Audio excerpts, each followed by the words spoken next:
again, just a little bit of an update. As you can see, I got that incline up. I think you saw it last week anyway. I've now just laid down the incline for the other side now, so I'll be able to go up one side and come down the other. But for those who haven't used modelling rock before, most of you have, but I'll just show you how I do it. I put the incline, I glued it down earlier on, and as you can see I've done the mud rock there on part of it, so I'll just give you a show of how I do it. I say most of you know anyway, but for those who haven't done it, I use rolled up paper and I dip it in a mixture of water and a drop of PVA in there. A lot do it with dry paper, and I know it takes a long time to dry this way, but it finishes up more solid. And I've packed the side of the banking. See that's not dried properly anyway. But it was just to show you how we do it. Put the paper in the water, screw out the excess. I should use that on that banking down here when I get to that stage. Get my mud rock. These are smaller rolls. I get them on eBay. They're a lot cheaper actually, but they're not very wide. But you can keep putting one on top of another. Again, dipped in the water with a PVA. I have to do it in sections, of course. And you're better off just cutting a few strips all the same length. I've just run out of this, but I'll just cut that in half. It's only just to give you a little demo. It's a bit of a messy job this. I'm not that keen on it because there's a mess everywhere. It's cheaper, but it sets good, does this. As you can see, just lay it over your paper. Run your fingers over the end. You can always add a bit more on top if you haven't cut it right. That I did earlier on this afternoon, and you can see it's set solid as that already.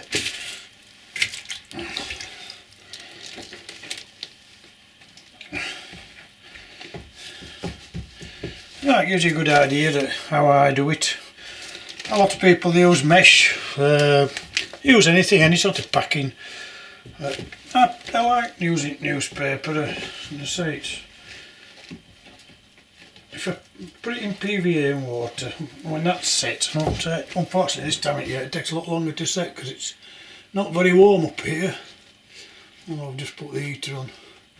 See, that needs a little bit more on, another covering. I'll open another packet. Right, I open another packet. That's the roll. I've cut some strips here. I'll just do a little bit more down here now. I'll go over that first bit again. Just over the edge because you're not going to see from that side. Just hold it in tight then. Better doing short strips than. So you can put a bit more in. You can make a mixture of plaster of Paris. I think if any of you watched me earlier ones I did last year when I was rebuilding, I used quite a bit with just plaster of Paris. In fact, I used one of those kitchen cleaning pads to go over the plaster afterwards, and it spreads it out a bit better than just using my thumb, but I haven't got one at hand just now. You can see what I mean. You keep rubbing your thumb over and it gets the plaster of Paris moving about. You fill that with grass or whatever you're going to do with it later. I might just put another piece on there now, make that a bit thicker.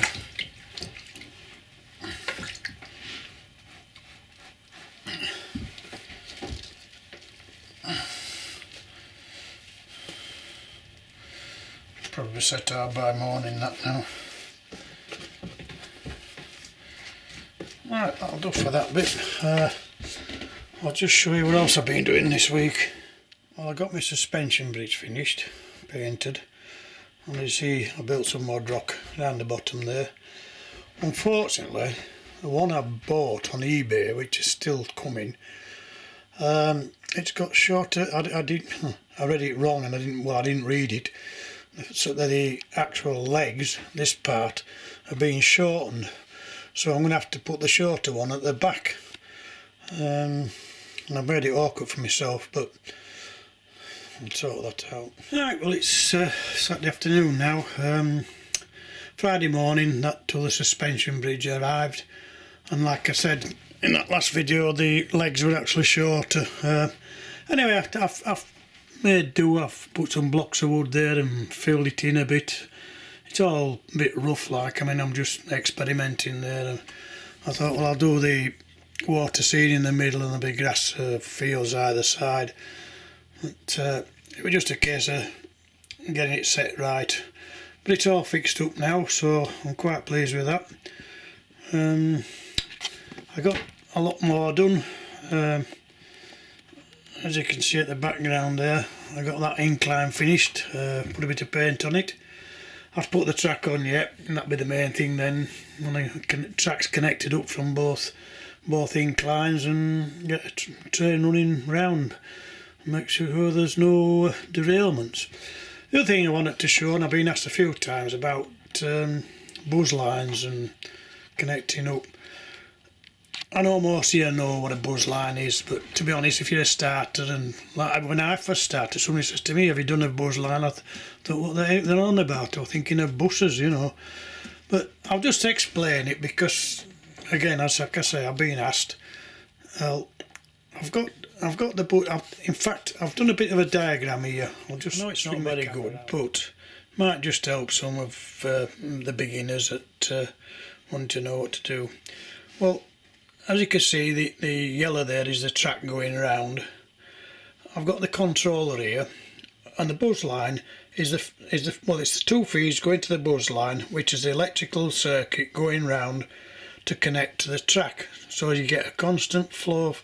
With DCC, you need a constant flow of electric through onto your track, and it's all right saying, well, I'll put one at one side and one at the other. You might find then, it might show us you've got a current going through, but if you put a tester on, you probably find that halfway around you're not getting full voltage. So the idea is, you got your red and your blue, or red and black wires. That's your buzz. Whatever you do, don't join them up. Go one right and one left. Well, it's two, and your two feeds, your positive and negative.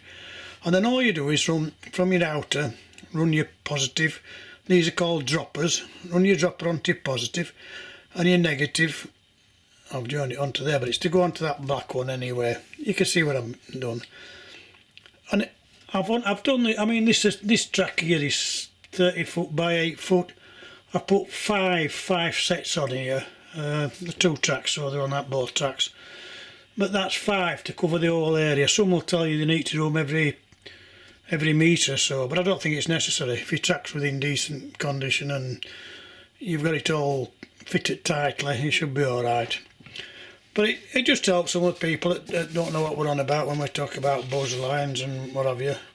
I know it's a poor picture, but just to help you, and I'll just show you now. I'll try and explain how I've done mine. As a lot of you know, I use the Dynamis. There's the command station up there. I placed it up above the track, so well, you know, we use a hand controller, wireless free, is it, whatever you can call it, but I put it up there so the signal will go from more or less wherever I stand. But this is now wired down through. The black wire there is the mains going down. It's connected to a plug down below there. And then the feed to my track is coming down, as red, coming along here and into a terminal. That terminal then, I run my buzz line. You can't, I'll just have to move the camera around. That's the feed there from the Dynamis, and this is my buzz, or part of it. I've got two droppers actually running into there from that track, and then this is part of my buzz line. that's my one going left, and then what I have is got two droppers there. If you can see them at the back, they run underneath, they come through here. Very awkward this turn. They come through here, down and onto another terminal there, which then this bus comes to there and it continues all the way around. You get the idea. Couldn't do it with the tripod. Anyway, as I say, the bus comes round underneath. If you just see it, it ought to be fastened up and everything yet. But then I've got two lots of droppers there, comes through underneath of course to my bus, and I've got some lower down. I've got a couple of wires there ready to connect up for electrics when I start doing some lighting. And then my one running down the right hand side, you can't see it because I've got it fastened down the back there. If I can show it, yep. I'll come all the way down. As I say, I've not fastened them up yet, and this was just testing out. But you can see the buzz line coming down here. I've got two feeds, two droppers going up there, out and in a track. Well, I think what I was trying to say there was that's like five lots of droppers I've got to buzz line on this track, on this circuit I've got. That's 10 in actual fact, 5 for each line. But this is the other thing I wanted to show you when I'm on about testing track. Those little machines that light up are alright, but they don't tell you what the voltage is. You buy these testers, they're cheap enough. In fact, I got this for note with Model Railway, with a free gift. But there you go, look, I put them on, you're red and you're positive and you're negative. And it's showing 14.9 volts. Now then, just took off for a minute. You need 14.6 and above. There you go, 14.9 on outer. I'll do all the way around. But with those that light up, you might have 14.9 on one side and only 14 in the middle, and it'll only show as a light as you gain a current, so it's always best to check it with a meter. Not a lot else to show you, apart from I can show you trains running down 2 circuits now. I still have a hell of a lot to do, like, but scenics even to start of and lighting.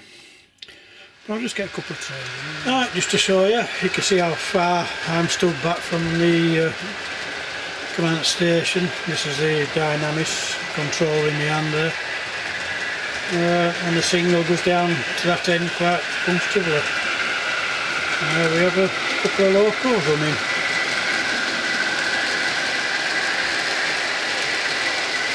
I'll get that door tick going a bit and ready to sound up.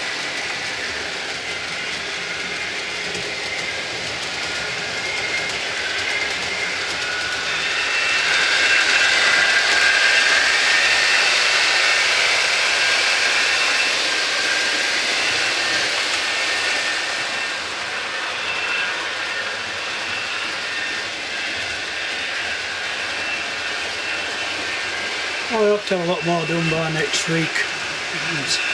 Start doing a bit of scenics before long. But I don't want to do this bottom area not until I've got all my electrics in and everything. And of course all these areas, they're all to be filled in and done.